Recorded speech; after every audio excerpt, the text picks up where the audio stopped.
रामू एक साधारण किसान था जो एक छोटे से गांव में रहता था।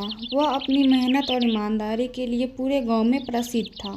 उसके पास थोड़ी सी ज़मीन थी जिस पर वह खेती करता और अपने परिवार का पेट पालता। रामू का परिवार छोटा था। उसकी पत्नी गीता और दो बच्चे राजू और सुमन। हर सुबह सूरज निकलने से पहले रामू उठता और खेतों की ओर चल पड़ता। वह अपने हल और बैलों के साथ खेत जोतता, बीज बोता और फसल की देखभाल करता।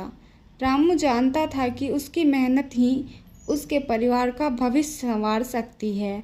इसीलिए वह दिन रात मेहनत करता और अपनी फसल को बेहतर बनाने के लिए नए नए तरीके को अपनाता। रामू की मेहनत का फल उसे तब मिला जब उसकी फसलें लहलहा उठी।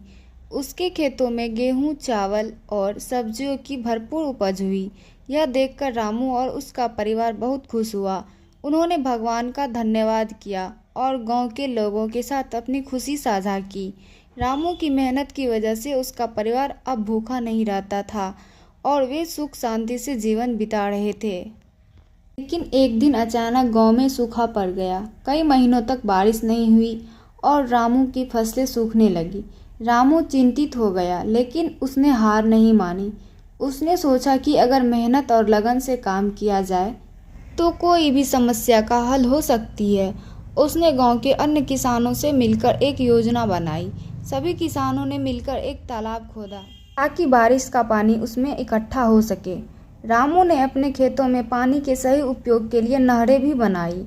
रामू की मेहनत और बुद्धिमानी का परिणाम यह हुआ कि उसकी फसलें फिर से हरी भरी हो गई। गांव के अन्य किसान भी रामू की तरह अपने खेतों में पानी का सही उपयोग करने लगे। रामू की मेहनत और सूझबूझ से न केवल उसका परिवार बल्कि पूरा गांव खुशहाल हो गया। रामू की इस कहानी से यह सीख मिलती है कि मेहनत और लगन से कोई भी समस्या का हल की जा सकती है। रामू ने अपने कठिन परिश्रम और समझदारी से न केवल अपने परिवार का भला किया बल्कि पूरे गांव को एक नई दिशा दी। उसका जीवन इस बात का उदाहरण है कि सच्चे दिल और मेहनत से किए गए काम का फल अवश्य मिलता है, चाहे कितनी भी कठिनाइयां क्यों न आए। अगर इंसान हिम्मत न हारे और मेहनत करता रहे तो सफलता जरूर मिलती है। इस प्रकार रामू की कहानी न केवल एक किसान की मेहनत की कहानी है, बल्कि यह हमें जीवन में हर परिस्थिति का सामना करने की प्रेरणा भी देती है। मेहनत और ईमानदारी से ही सच्चे सुख का मार्ग है और रामू इसका जीता जागता उदाहरण था। तो बच्चों, आपको यह कहानी कैसी लगी?